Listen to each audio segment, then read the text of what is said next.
Submerged flower photography can create some truly magical images.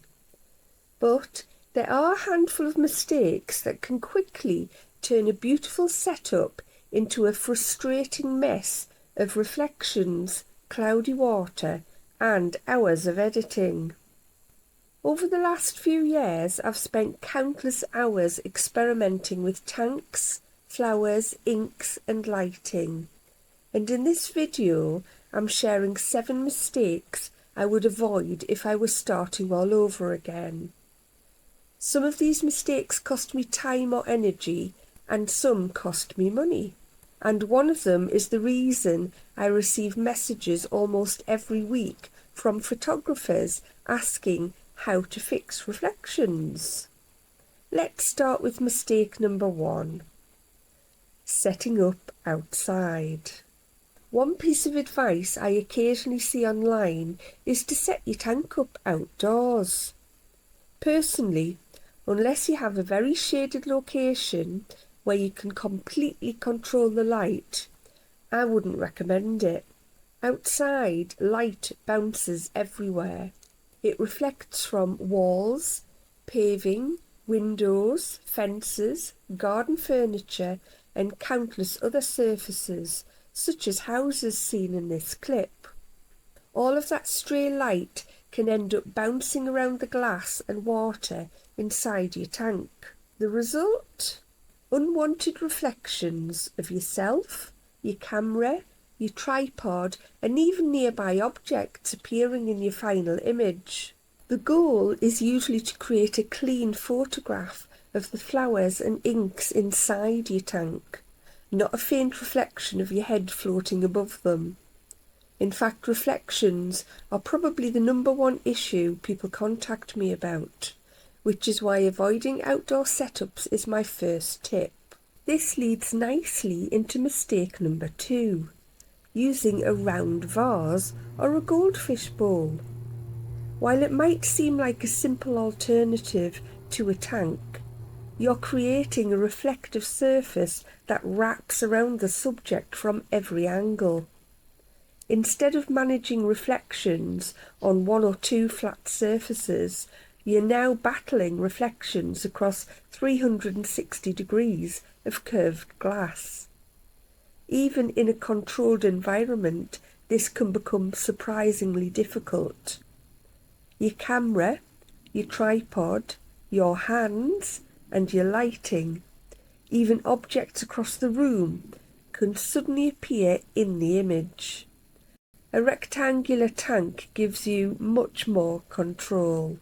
Mistake number 3, standing in front of the tank. This sounds obvious, but it's something I still catch myself doing during setup and test shots. Even if the reflections aren't immediately obvious to your eyes, your camera may see them differently.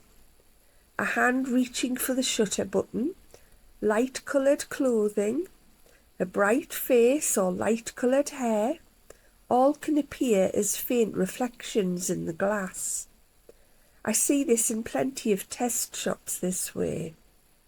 Whenever possible, move away from the tank and use a remote release, timer or a camera app, and just stand or sit to the side. Mistake number 4 is using undiluted house paint. Some photographers achieve excellent results with house paint. Personally, it's not my preferred approach. When used straight from the tin, I find it often creates problems. It needs a thorough mixing and very careful dilution to achieve a smooth consistency. This can take time to achieve as well. Otherwise, lumps and uneven patches can quickly appear. I also find it clouds the water faster than some alternatives, and it can be quite messy when it comes to time to clean everything up. These days, I prefer methods that are quicker to prepare, easier to clean, and give me more predictable results. Mistake number 5 is buying a huge fish tank. When people first start, There's often a temptation to buy the biggest fish tank possible, but unless you're photographing large floral arrangements or huge bunches, or you already have experience with the technique, I don't think it's necessary. A 3 to 6 foot tank holds a surprising amount of water, and that means more filling, more emptying and more cleaning, and more effort in every single time that you want to shoot. It can take a surprising amount of work even with your smaller tanks, depending upon the proximity of your water source and drains. After every session, that water has to go somewhere. Starting smaller is usually easier, cheaper, and far less work. In my Etsy tutorial, I also share a few practical tricks that make filling, emptying, and managing the setup much easier, including using a tank that is less than 2 foot to start with. Mistake number 6. Covering 3 sides of the tank. This one might be slightly controversial. I've seen advice suggesting that you should cover most sides of the tank to eliminate reflections. And while that can help in some situations, it's worth thinking carefully about your lighting setup first. Whether you're using natural light, LEDs or flash, light passing through the tank can actually be incredibly useful. It can illuminate the flowers, it can illuminate the inks, and it can help create depth and separation in the image. I use transmitted light in virtually every submerged flower shoot. The trick is understanding where that light should come from and how to control it. I cover my own lighting process in more detail in the full tutorial. Mistake number 7. Not cleaning the tank thoroughly enough.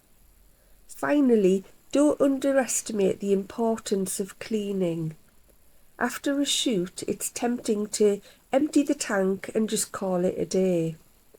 But any residue left behind can quickly become a problem next time, with tiny particles of paint, fragments of plant material, and dried residue on the glass, even water spots on the outside. All of these can show up in your final image, and believe me, they do.